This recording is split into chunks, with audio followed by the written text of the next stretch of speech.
Paper leak पर सदन में फिर संग्राम। जादूगरी के कारण इतनी चोरी से पेपर बाहर आए हैं। उस जादूगरी की भी जांच हो। ये कौन सी जादूगरी चल रही है? सरकार ने कहा पेपर लीक की नहीं होगी सीबीआई जांच। विद्यार्थियों का भविष्य खराब ना हो इसके लिए परीक्षा करवा करके उनको भर्ती करेंगे। इसलिए आप सीबीआई की जिद छोड़ो। राजस्थान पुलिस बहुत सक्षम पुलिस है। मैं आपकी सीबीआई की मांग को भी खारिज करता हूँ। कल्ला बोले पिछली सरकार में भी हुए थे पेपर लीक। आपके राज में भी पेपर आउट है, मैं इसको अच्छा नहीं मानता। हमारे कार्यकाल में भी कुछ पेपर लीक हुए हैं, आउट हुए हैं, लेकिन हमने कार्रवाई की है। 1 करोड़ 12 लाख रुपए की संपत्ति जब्त की है। हमने बनाए सख्त कानून, तुमने क्या किया?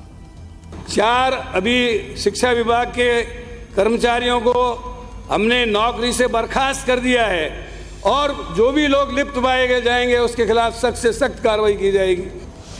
विपक्ष के तीखे सवाल, मिली भगत के फिर लगाए आरोप। राजस्थान के अंदर 28 परीक्षा हुई, 1 करोड़ 30 लाख अभ्यर्थी उसमें बैठे और जिन्होंने 400 करोड़ रुपए सिर्फ परीक्षा का शुल्क दिया और उसमें से 16 पेपरों का अलग अलग परीक्षाओं में आउट हो जाना।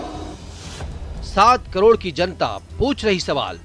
इस सवाल का जवाब राजस्थान की 7 करोड़ जनता आपसे और मुझसे दोनों से, क्योंकि हम उस जनता के प्रतिनिधि के नाते सदन में आते हैं। यहाँ केवल तनख्वाह लेने नहीं आते हैं। पेपर लीक की अग्नि परीक्षा।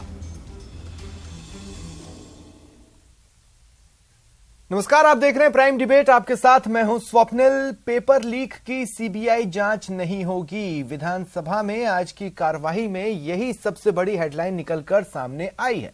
कई दिनों से विपक्ष और सत्ता पक्ष आमने सामने है। आज भी सदन में जमकर हंगामा हुआ। सरकार की तरफ से मंत्री शांति धारीवाल ने कहा कि मामला सीबीआई के हवाले करने से जांच लंबी खिंच जाएगी, इससे युवाओं को नुकसान होगा। वहीं बीडी कल्ला ने पिछली सरकारों में हुए पेपर लीक गिना दिए।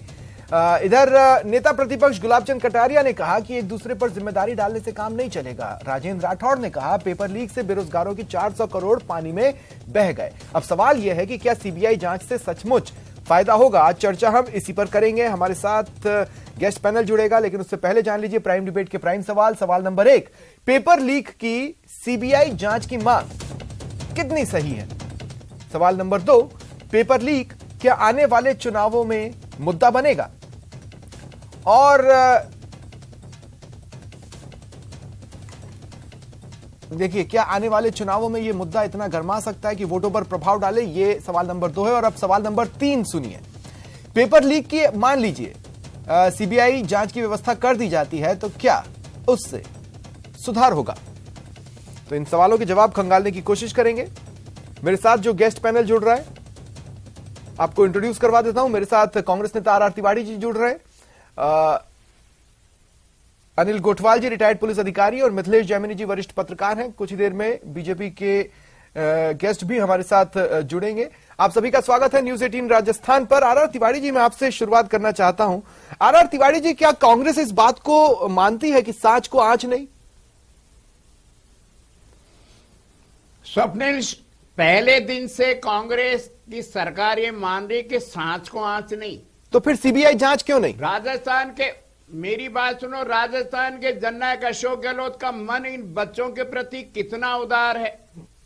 डबल इंजन की सरकार का जो ये लोग बाग गुणगान करते हैं, आंकड़े देख करके राजेंद्र राठौड़ जी बताते हैं, सतीश पुनिया जी बताते हैं कि जहां भारतीय जनता पार्टी की डबल इंजन की सरकार है वहां उन्होंने बेरोजगार लोगों को कितना रोजगार दिया। ठीक है, ठीक है। कांग्रेस, लेकिन देखिए, आज मेरे डिबेट का जो मकसद है, आर तिवारी जी, मेरी डिबेट का मकसद यह है कि आखिर सीबीआई जांच होने या न होने से क्या अंतर पड़ेगा। इसलिए मैं आपसे पूछ रहा हूं, अगर आप ये मानते हैं कि सांच को आंच नहीं, तो सवाल यह है तो क्यों सीबीआई जांच नहीं करवा दीजिए, क्या जाएगा? स्वप्निल, मैं पहली बार भी कह चुका हूं, फिर कह रहा हूं, लोग बाग हाई कोर्ट तक गए थे। जब रीट की परीक्षा का पेपर आउट हुआ था, बहुत सारी संस्थाएं गई थी, निजी लोगों ने भी वहां पर पीआईएल दायर की थी। माननीय राजस्थान उच्च न्यायालय ने कहा था एसओजी सक्षम है। हाँ है। और ये विपक्ष सारे राजस्थान की पुलिस का मनोबल तोड़ना चाहते हैं। नहीं, मैं आपको एक बात बताता हूं, मैं ये देखिए, मैं भी इस बात से सहमत हूं कि राजस्थान पुलिस सक्षम है, एसओजी सक्षम है। आज जब मंत्री धारीवाल ये बोल रहे थे कि हमारी पुलिस बहुत सक्षम है, तो ये सक्षम पुलिस या ये सक्षम एसओजी अब तक एक भी लीक की जड़ तक क्यों नहीं पहुंच पाई? जड़ तक कैसे नहीं पहुंची? कहां पहुंची सर? जिन माफियाओं ने पेपर आउट करने की साजिश करी, उनको हमने नौकरी से निकाला। अरे तक हमने तो वो अंतिम कड़ी है, उसके बाद कोई कड़ी नहीं है। अगर उस अंतिम कड़ी को आपने उखाड़ फेंका है तो उसके बाद पेपर लीक क्यों हुए? मांग थी कि बुलडोजर चलाया जाए। अरे भाई, तो फिर उसके बाद पेपर लीक क्यों हुए? अगर आपने पेपर लीक करने वालों की जड़ें हिला दी, चूल्हे हिला दी, तो फिर उसके बाद पेपर लीक क्यों हुए? एक भी मामला क्लियर कट कहां डोमेन में आया है? स्वप्निल, आज अगर आपने गुलाब चंद जी कटारिया का, जो माननीय नेता विपक्ष है, भारतीय जनता पार्टी के सबसे वरिष्ठ नेता है, सदन में आज उन्होंने जो कुछ कहा, दोनों पार्टियों के लिए वो मिसाल है। उन्होंने कहा कि ये परीक्षाएं हमारे राज्य में भी हुई आउट। हाँ। भारतीय जनता पार्टी के वसुंधरा शासन में भी पेपर लीक हुआ, आपके शासन में भी लीक हुआ। हाँ। उन्होंने कहा धारा 302 लगाने के बाद में भी हत्याएं नहीं रुकती है। ठीक है, 501 लगा दिया तो अगर गुलाब चंद कटारिया जी इतना सही बोलते हैं तो वो तो सीबीआई जांच की मांग कर रहे हैं ना, दे दीजिए। कहता हूं गुलाब चंद कटारिया जी, जो इनके सबसे वरिष्ठ नेता है, उन्होंने आंखें खोली है भारतीय जनता पार्टी। अरे पर उन्होंने भी तो सीबीआई जांच की मांग की है ना। आप मीठा मीठा गप गप और कड़वा कड़वा थू थू तो नहीं कर सकते ना। आर तिवारी जी, सीबीआई जांच की मांग तो गुलाब चंद कटारिया जी ने भी की है।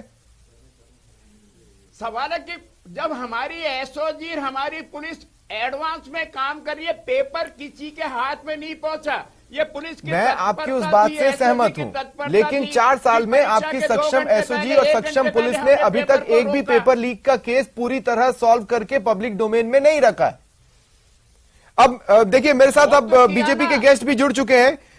मदन राठौड़ जी, स्वागत है आपका न्यूज 18 राजस्थान पर। मदन राठौड़ जी, मैं आपसे एक बात पूछना चाहता हूं। सीबीआई के पास जाकर मामले लटकते तो हैं, ऐसा तो नहीं है कि नहीं लटकते हैं। भाई, यूपी में भी जो आपने सौंपा, योगी सरकार ने सौंपा 5 सालों का हिसाब किताब, कहां अब तक सॉल्व हुआ है? नहीं हुआ है। मामले जाके वहां लटकते तो हैं। क्या गलत कह रहे हैं धारीवाल? देखिए, धारीवाल जी तो मजाक कर रहे हैं। मैं आपको एक बात बताऊं कि कौन सा गंभीर मामला है, जिस प्रकार का गंभीर मामला सीबीआई में अटक जाए, ऐसा संभव नहीं है। अरे भाई, यूपी में यूपी पीसीएस का मामला लटका हुआ है ना सीबीआई में। नहीं, लाखों बच्चों के भविष्य का मामला है, तो उसको गंभीरता से लेते हैं। और उसको राजस्थान सरकार जिस प्रकार से पेश करती है कि इसका कितना गंभीर मामला है, तो तुरंत तत्काल उस पर कार्रवाई होती है और सीबीआई के फैसले जल्दी भी होते हैं। कई मामले लटकते हैं, उसका कारण दूसरा है कि उसमें कई चैनल, पूरा चैन से चैन नहीं जुड़। अच्छा मदन राठौड़ जी, ठीक है, दो कार्यकालों को आपस में हमें कंपेयर नहीं करना चाहिए, लेकिन मैं आपसे पूछ रहा हूं, आपके समय जो पेपर लीक हुए उसमें कितने मामले आपने सीबीआई तक भेजे? या किस राज्य में आपके सरकार के पेपर लीक का मामला आपने सीबीआई में भेजा? गिरफ्तारी नहीं करी इनके शासन में। जब अरे आर तिवारी जी, मैं पूछ लूंगा सवाल। हाँ, 2 मिनट रुकिए आर तिवारी जी, प्लीज साथ दीजिए, प्लीज साथ दीजिए। मदन राठौड़ जी का टाइम है, उनको बोलने दीजिए। जब आप बोल रहे थे, आप बोल रहे थे। नहीं, हाँ मदन राठौड़ जी, देखिए मदन राठौड़ जी, गुजरात, यूपी और भी जगह, उत्तराखंड पेपर लीक हुए, कहां पे आपने सीबीआई जांच की सिफारिश कर दी? बताइए। नहीं थी, हमने तुरंत पकड़ा, उनके सारे उनको सजा दी। नहीं, उन्होंने क्या किया, छोटे छोटे मामलों में छोटे छोटे लोगों को सजा देने का काम किया है। नहीं, अरे बड़ी मछलियों को तो पकड़ो, उनको पकड़ने का काम ही नहीं किया। वो तो कहीं नहीं पकड़ में आ रही ना। पायलट खुद बोलते हैं, इनके सचिन पायलट बोलते हैं कि मंत्री स्तर तक का व्यक्ति इसमें हो सकता है। हाँ। बड़े से बड़ा व्यक्ति भी इसमें हो सकता है। नहीं, अच्छा एक बात मैं समझना चाह रहा था, मैं एक बात समझना चाह रहा था मदन जी, मुझे एक बात बताइए। आज किरोड़ीलाल मीणा जी बोलते बोलते बोले कि अगर आप सीबीआई को नहीं भेजेंगे तो ईडी आ जाएगी। ये क्या था? ये ईडी वो है कि इन्होंने कितना धन एकत्रित किया है। हाँ। कितनी राशि एकत्रित की है, तो ईडी आपके कहने पे आएगी? ऐसा नहीं है कि पता नहीं चलता। तो ईडी आपके कहने पे आएगी? धन कमाने के लिए ये षड्यंत्र किया है। ईडी क्या आपके कहने पे आएगी? बड़े तो आपके पास करोड़ों रुपया सीबीआई है, आपके पास ईडी है, आपके पास में इनकम टैक्स है, लेकर के क्यों नहीं आ रहे हो? केवल ठीक है, ठीक है, ठीक है, ठीक है, ठीक है, ठीक है, ठीक है। केवल नहीं, दो मिनट रुक जाइए, आप दोनों रुक जाइए, आप दोनों रुक जाइए। मैं अनिल कोटवाल जी आपके पास आना चाहता हूं, बस अब 2 मिनट रुक जाइए आप लोग। मैं एक सीरियस इशू पर आ रहा हूं। अनिल कोटवाल जी, अरे Madan ji, are Tiwari ji 2 minute रुकिए प्लीज। अनिल कोटवाल जी, मैं आपके पास आ रहा हूं। अनिल कोटवाल जी, मैं किसी के सक्षम या अक्षम होने पर कमेंट नहीं कर रहा हूं, लेकिन मैं जहां से बैठ के देख रहा हूं, जितने भी पेपर लीक हुए उनमें से कोई भी एक पेपर लीक का पूरी तरह से खुलासा कहां हो पाया सर? तो क्या सीबीआई जांच ही लास्ट स्टेज हो सकती है? 2 मिनट रुकिए आर तिवारी जी, मदन जी प्लीज। अनिल कोटवाल जी, आपका कहना बिल्कुल सत्य है कि अभी भी एटीएस और एसओजी और राजस्थान पुलिस की कुछ जो लास्ट कड़ी है वहां तक पहुंच नहीं पाई है। हाँ, कुछ अलग अलग जो ऑर्गेनाइज्ड क्रिमिनल्स थे जो पेपर लीक करने में शामिल रहे हैं वहां तक पहुंची है। लेकिन मेरा ऐसा मानना है कि इसमें कहीं ना कहीं कोई राजनीतिक अगर इसके अंदर पुट आ रहा है तो क्यों नहीं सीबीआई को दे दिया जाए? ये एक सिंपल सी है, एक जो भी एफआईआर है वो देख ले। नंबर 1, हाँ मैं ये मानता हूँ कि एटीएस एसओजी सक्षम है राजस्थान की और दोनों ही सरकारों में बेहतर काम कर रही है। लेकिन एक मेरा जो मानना है कि ये तरीके अलग अलग है, मोडस ऑपरेंडी अलग है। कहीं पहले लॉक एंड की से लॉकर में से पेपर गायब हुए, उससे पहले पेपर सेटर गायब कर दिया, वो पेपर लीक कर दिया करते थे। फिर हुआ के आरपीएससी या जो परीक्षा एजेंसी है वहां से पेपर लीक हुए। नहीं, पर इंफॉर्मेशन कहां से लीक हो रही है उस तक तो अभी तक नहीं पहुंचा जा सका है। मेरा एक मानना है कि जो सीबीआई की मांग कर रहे हैं वो ये सारा का सारा षड्यंत्र कोचिंग इंस्टीट्यूट से चल रहा है। ये जो कोचिंग के ऊपर अभी तक नैब जो है राजस्थान पुलिस अच्छी तरह पकड़ नहीं पाई है और इसके ऊपर कोई ना कोई इनको प्रभावी कार्रवाई और कठोर कार्रवाई करने की आवश्यकता है। एक अब ये सारे जो जितने भी पेपर्स लीक हुए हैं कहीं ना कोई कोचिंग इंस्टीट्यूट इसमें शामिल है और विपक्ष का ये कहना है कि ये कोचिंग इंस्टीट्यूट नहीं, पर क्या अनिल कोटवाल जी आपके एक्सपीरियंस में क्या कोचिंग इंस्टीट्यूट आखिरी कड़ी होगी? नहीं ना, कड़ियां तो उसके आगे भी जा रही हैं, पर वहां तक अभी तक कोई भी जांच नहीं पहुंची है। हाँ, तो वो कड़ी साफ करने के लिए तो ये डिमांड कर रहे हैं कि भाई सीबीआई में दे दो। कोई पॉलिटिकल इन्फ्लुएंस है, कोई राजनीतिक दबाव है या कोई पैसे वाले का दबाव है या राजस्थान पुलिस किसी को पकड़ने में कहीं कोताही बरस रही है तो एक दफे जांच करा ले। ठीक है, मेरा ऐसा मानना है कि अभी तक जो कोर्ट के हाई कोर्ट के माध्यम से पीआईएल दायर हुआ था तो हाई कोर्ट ने इन्वेस्टिगेशन, मेरा एक दूसरा है सबमिशन दोनों पक्षों के बीच में, एक हाई कोर्ट के जो रिटायर्ड जज है उसके साथ बैठ के एक एजेंसी या एसआईटी गठित करके भी इसका सॉल्यूशन निकल सकता है। हाँ। हाँ। नहीं, लेकिन एसआईटी के गठन से होता क्या है ना कि उसमें फिर चीजें किसी एक के हाथ में नहीं रहती। कहने का मतलब है कि जैसे जांच एजेंसी है, मान लीजिए एसओजी अभी प्रदेश सरकार के अंडर में है, सीबीआई वैसे तो ऑटोनॉमस है लेकिन कहा उसको तो सुप्रीम कोर्ट ने भी किसी का तोता कहा ही था, तो वो वाला एक फेवरेबल कंडीशन नहीं बन पाता है। बहरहाल मिथिलेश जैमिनी जी, आपको भी मैं डिबेट में शामिल करना चाहूंगा। आपको क्या लगता है ये सीबीआई जांच की मांग क्या है और क्या सीबीआई जांच से कुछ होगा? भाई कई स्टेट्स में है, कहीं घोषित नहीं हो रही है सीबीआई जांच की मांग। देखिए स्वप्निल भाई, ये बड़ा दुर्भाग्य है कि आज सदन में ये जो जितने भी विधायक है पक्ष विपक्ष के चुप रहे और धारीवाल जी ने बेवजह झूठ बोल दिया कि कोई परीक्षा 8 साल खिंच जाएगी। कैसे खिंच जाएगी? अरे नई परीक्षा करानी है, पुरानी परीक्षा की जांच होगी। लेकिन बोले नहीं विधायक। और सीबीआई जांच से बीजेपी भी डरी हुई है क्योंकि दारिया एनकाउंटर में राजेंद्र राठौड़ समेत एके जैन और पोनू चामिर 16 पुलिसकर्मी जेल गए, तो इनको भी सीबीआई का डर है, इसलिए मान गए। इसलिए किरोड़ीलाल जी ने कहा कि असली गुनाहगारों को पकड़ो, उन्होंने अपना धरना खत्म कर लिया। जबकि असली मुद्दा यह है कि धारीवाल जी ने जब रेप के मामले हुए तो क्या बयान दिया था, 25 सितंबर को क्या किया था, और आज जो बोला वो बेरोजगारों के साथ सीधा सीधा मजाक है कि आप आरपीएससी चेयरमैन से क्यों नहीं पूछ रहे? जब आप जारोली को हटा सकते हैं, जारोली को राजनीतिक संरक्षण की बात कर सकते हैं, सेक्रेटरी को हटा सकते हैं बोर्ड के को, फिर वापस उसको रीस्टेक कर सकते हैं, तो 10 साल की जांच कर लीजिए ना पिछली। और आज धारीवाल जी ने जो नहीं, ये एक बहुत लॉजिकल पॉइंट है मिथिलेश जी, और ये मेरे भी दिमाग में था, मैं सेकंड राउंड में उस पर आना चाहता था, लेकिन चूंकि आपने टॉपिक निकाल दिया इसलिए आर तिवारी जी का रिएक्शन मुझे इस पर चाहिए। आर तिवारी जी, कोर्ट में अगर कोई परीक्षा गई तो वो लटक गई, समझ में आता है। सीबीआई के पास गई तो वो तो पुराने लीक का जांच करता रहेगा, आप आगे की परीक्षा कराइए। ये क्या कहना चाह रहे थे धारीवाल? मैं भी समझ नहीं पाया था। मुझे धारीवाल जी का बयान मैंने पढ़ा नहीं ना, मैं विधानसभा की कार्रवाई देख करके हूं, लेकिन मैं फिर लॉजिकली एक बात कह रहा हूं। राजस्थान उच्च न्यायालय के सामने जब ये मसला गया था तो उच्च न्यायालय ने खुद ने कहा राजस्थान के एसओजी सक्षम है। देखिए मैं आपको एक बात बताऊं, मैं आपको एक बात बताऊं, इंडियन क्रिकेट टीम बहुत सक्षम है हर बार वर्ल्ड कप लाने के लिए, लेकिन क्या हर बार वर्ल्ड कप ले आई तिवारी जी? शामिल होते हैं। कांग्रेस आप कहते हैं बहुत सक्षम पार्टी है, क्या हर बार सत्ता में आई है? नहीं ना। तो हर बार सक्षम होना ही डिलीवरी का सर्टिफिकेट नहीं होता सर। मैं आपसे इसलिए पूछ रहा हूं। चीज और जोड़ना चाहता हूं इसमें। हाँ मिथिलेश जी जोड़े। 2300 वनपालों की भर्ती हुई, 2300 वनपालों की भर्ती हुई, 11 लोगों ने आवेदन किया, बच्चों ने 4000 कांस्टेबल 16 लाख और रीट की 32000 पदों के लिए 26 लाख। इतने सारे नौजवानों का भविष्य से जुड़ा हुआ सवाल और तमाम चीजों पर मौन, ये बड़ा मुद्दा है। और आप सीबीआई ठीक है ना। नहीं एक और चीज है ना तिवारी जी, आपको ताजा पेपर लीक, जो ताजा पेपर लीक हुआ है उसके लिए अभी जांच के लिए आपके पास बहुत समय है, लेकिन जो पुराने पेपर लीक है उनमें से किसी को तो सौंपा जा सकता है। हो सकता है कड़ियां आपस में जुड़ रही हो, कोई एक जांच, किसी एक पेपर लीक की जांच तो सीबीआई को जा सकती है ना। आरपीएससी आज जो संयम लोढ़ा तिवारी जी सवाल कि आरपीएससी में ऐसा सदस्य बना दिए थे जो अपनी पर्स में हाथ नहीं। मैं आता हूं मिथिलेश जी आपके पास। तिवारी जी जवाब दें, नियम कायदे क्यों नहीं बनाया आपने? तिवारी जी भाई इतने सारे पेपर लीक है, ताजा वाला रख लीजिए जांच के लिए, कुछ तो दीजिए सीबीआई को। पता हो सकता है आपस में कड़ियां जुड़ी हुई हो। मैं आपसे एक बात कहना चाहता हूं स्वप्निल। हाँ। पेपर लीक का जानकारी किसने दी? बच्चों के पास में पेपर पहुंच गया और उसके बाद में पता लगा होता तो हमको मानना पड़ता। अरे एसओजी राजस्थान की पुलिस ने एडवांस में उनको पकड़ा। हाँ।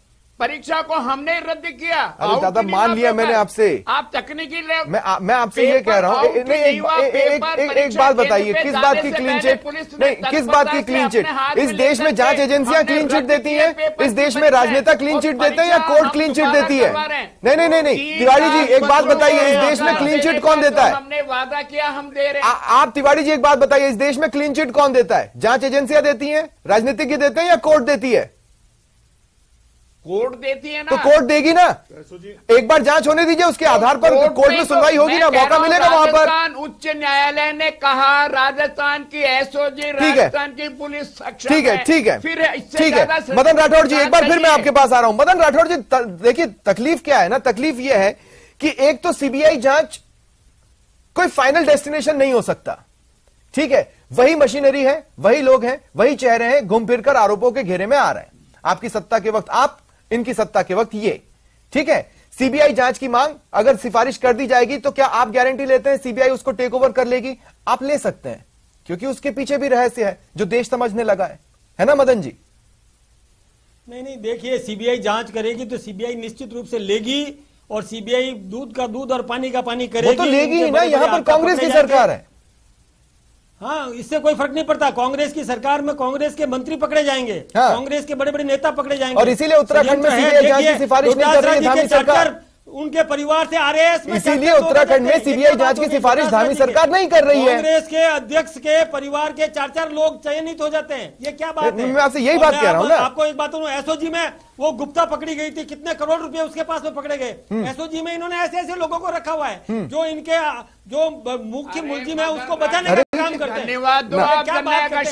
धारीवाल जी को हमने आईपीएस को, आईएएस को, हमने चाहे वो दिव्यांग मित्तल हो, 2 करोड़ की घूसखोर को हमने जेल के पीछे डाल रखा है। भारतीय जनता पार्टी के शासन में तो खान। अच्छा ठीक है, एक बात बताइए मदन जी एक सवाल का जवाब दीजिए। बस एक सवाल और मैं लेना चाहता हूं। तिवारी जी प्लीज 2 मिनट रुक जाइए। अब आप, मैंने इस डिबेट में सबसे ज्यादा मौका आप ही को दिया, अब मेरे को मदन जी से एक सवाल और लेना है, प्लीज ले लेने दें। मदन जी, कल बेरोजगार सड़कों पर थे सीबीआई जांच की मांग को लेकर। 2 मिनट सुनिए ना मदन जी, जरूरी सवाल है, जरूरी सवाल है। अगर पॉलिटिक्स नहीं है तो इस सवाल का जवाब दे दीजिए। ठीक है मदन जी, मैं आपसे ये कह रहा हूं कि कल बेरोजगार सड़कों पर थे, प्रदर्शन कर रहे थे, आपके नेता विधानसभा में थे, विधानसभा की कार्रवाई के बाद निकले और जेपी नड्डा जी के स्वागत में चले गए। वो वहां से निकलकर उसी मांग पर बेरोजगारों के साथ खड़े हो सकते थे, लेकिन तब आपको माइलेज नहीं था। आज किरोड़ी लाल मीणा प्रदर्शन कर रहे थे, वहां माइलेज था, वहां पर आपका नाम होगा, इसलिए सबके सब वहां चले गए।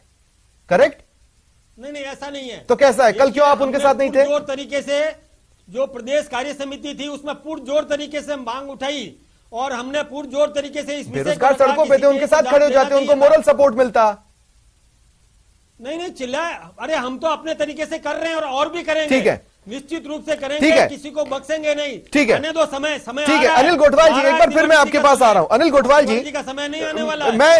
मैं आपसे ये पूछना चाहता हूं कि जिस तरह से अन्य राज्यों में कनेक्शंस मिल रहे हैं या कई मामलों में ये जा रहा है कि लोग फरार हो गए, क्या एसओजी और राजस्थान पुलिस के पावर्स इतने हैं कि वो हर जगह जाकर अपने स्तर पर कार्रवाई कर ले? नाटक किया है अपने परिवार। देखिए कि सीआरपीसी में जरूर सभी पुलिस के अधिकारियों को पावर्स है कि वो कहीं पे भी किसी राज्य में जाके और सिवाय विदेश में एमएचए की परमिशन होती है, दूसरे स्टेट में स्थानीय पुलिस को सूचित करके वहां पर दबिश दी जा सकती है, उनको गिरफ्तार किया जा सकता है और कई मामलों में तो सीधे ही कार्रवाई की जा सकती है। सीआरपीसी इसमें बिल्कुल स्पष्ट रूप से कहती है कि आप अगर अपराधी किसी भी राज्य में चला गया, कहीं बाहर चला गया, तो आप पीछा करके आप उसको पकड़ सकते हैं। ये सक्षम है एटीएस, एसओजी, राजस्थान पुलिस।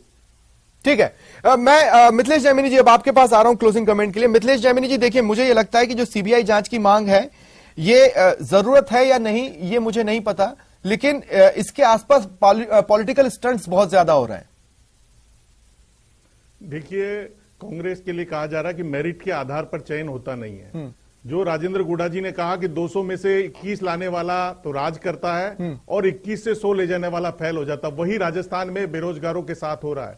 जो पढ़ने वाले हैं उनकी नौकरी लग नहीं रही है, जो फर्जी डिग्री लेके पेपर अब माफियाओं से पेपर ले लेते हैं वो सक्सेस हो रहे हैं। तो ये सबसे बड़ी चुनौती है और राजस्थान के मिथिलेश जी मुझे एक बात समझाइए, मुझे एक बात समझाइए। जैसे हम वर्ग की बात करें, बेरोजगार एक वर्ग है, किसान एक वर्ग है, किसानों के लिए आप कुछ करते हैं, किसान खुश होते हैं और आपको दुआएं देते हैं और आपकी तरफ वोट करते हैं।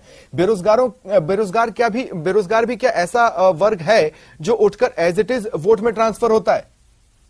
देखिए स्वप्निल जी, बिल्कुल कन्वर्ट होता है। आपने देखा होगा एक कांग्रेसी की मां, बिश्नोई मां, जिसके हाथ में गोविंद की फोटो थी, उसने कहा कि मेरी 4 बेटियां हैं, 2022 से परीक्षा की तैयारी कर रहे हैं। मुख्यमंत्री और अंदाबाजी के सामने उसने अपना दर्द छलकाया है। इससे ज्यादा कन्वर्जन, वोट कन्वर्जन का प्रमाण नहीं चाहिए।